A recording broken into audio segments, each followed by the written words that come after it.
Hello and welcome to સમન્વય health talk. આજે આપણી સાથે છે ડોક્ટર અંકુર રાણા.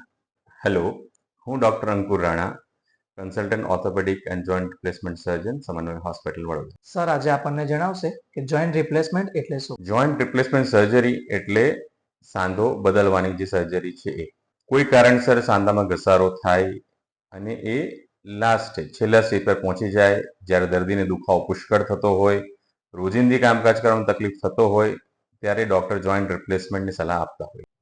જોઈન્ટ રિપ્લેસમેન્ટની જરૂર કયા કયા દર્દીઓમાં હોય છે.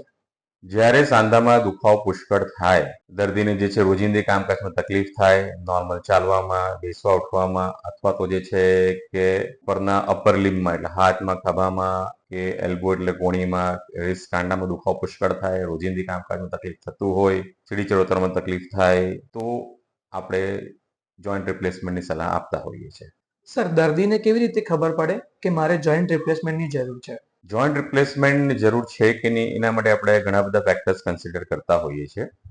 સૌથી પહેલા પેશન્ટ રિલેટેડ ફેક્ટર્સ એટલે કે દર્દીને શું તકલીફ છે. સાંધામાં દુખાવો પુષ્કળ થતો હોય, રોજિંદી કામગીરીમાં તકલીફ થતી હોય, તો આપણે એક્સરે કરાવતા હોઈએ છીએ. એક્સરેમાં જે સાંધામાં ડેમેજ લાગે તો પછી આપણે જોઈન્ટ રિપ્લેસમેન્ટની સલાહ આપતા હોઈએ છીએ. સર જોઈન્ટ રિપ્લેસમેન્ટ પછી દર્દી કેટલા સમયમાં ચાલતા થઈ શકે. જોઈન્ટ રિપ્લેસમેન્ટ સર્જરી કરીએ એટલે એના રિઝલ્ટ ઘણા સારા હોય છે. અપર લિમ્બ એટલે કે જો ખભાની, કોણીની કે રિસ્ટની જે છે કે જોઈન્ટ રિપ્લેસમેન્ટ સર્જરી કરીએ તો દર્દી બીજા દિવસથી પોતાનું રોજિંદું કામકાજ હાથનો ઉપયોગ કરતો થઈ શકે છે. એ જ રીતે આપણે લોઅર લિમ્બ એટલે કે થાપો છે, ઘૂંટણ છે કે ઘૂંટીની જોઈન્ટ રિપ્લેસમેન્ટ કરીએ તો બીજા દિવસે નોર્મલી દર્દી વોકર પર નોર્મલ ચાલતો થઈ શકે છે.